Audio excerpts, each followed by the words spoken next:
اے اللہ، ہمیں مانگنے کا سلیقہ نہیں آتا، پھر بھی ہر روز ہاتھ پھیلائے اس یقین کے ساتھ تجھ سے مانگتے ہیں کہ تیرے سوا ہماری دعاؤں کو قبول کرنے والا کوئی نہیں۔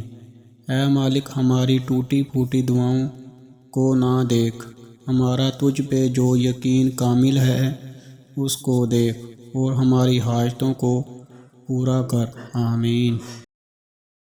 رسول اللہ صلی اللہ علیہ وآلہ وسلم نے ارشاد فرمایا، جس نے استغفار کو لازم کر لیا تو اللہ تعالیٰ اسے ہر غم اور تکلیف سے نجات دے گا اور ہر تنگی سے نکالنے کا راستہ پیدا فرما دے گا۔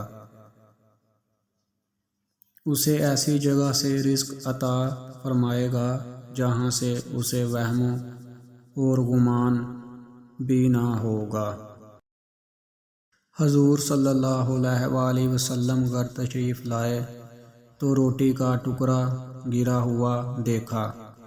آپ صلی اللہ علیہ وآلہ وسلم نے اسے اٹھا کر صاف فرمایا اور کھا لیا اور فرمایا، اے عائشہ رضی اللہ عنہ، عزت دار چیز کی عزت کرو۔ جب اللہ کسی قوم کا رزق چھین لیتا ہے واپس نہیں کرتا۔ رسول اللہ صلی اللہ علیہ وآلہ وسلم نے فرمایا، سودا کرتے وقت قسمیں نہ کھایا کرو، کیونکہ جھوٹی قسم سے سامان تو بک جاتا ہے مگر برکت اٹھ جاتی ہے۔ نبی کریم صلی اللہ علیہ وآلہ وسلم نے ارشاد فرمایا، اللہ تعالیٰ نے میری امت سے دل کے برے خیالات اور وسوسوں کو معاف کر دیا ہے، ان پر کوئی مواخذہ نہ ہوگا جب تک ان پر عمل نہ ہو اور زبان سے نہ کہا جائے۔ رسول اللہ صلی اللہ علیہ وآلہ وسلم نے فرمایا، نرمی جس چیز میں بھی ہوگی اس کو بلند کر دے گی، اور جس چیز سے کھینچ لی جائے گی تو اسے پست کر دے گی۔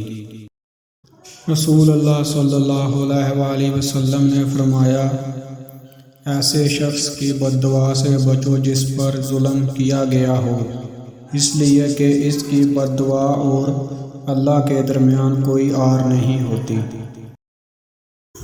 نبی اکرم صلی اللہ علیہ وآلہ وسلم نے فرمایا کہ اگر کسی نے غصے کا گھونٹ محض خدا تعالیٰ کی خوشنودی کے لیے پیا، اس نے اس سے بہتر اور اعلیٰ کوئی چیز نہیں پی۔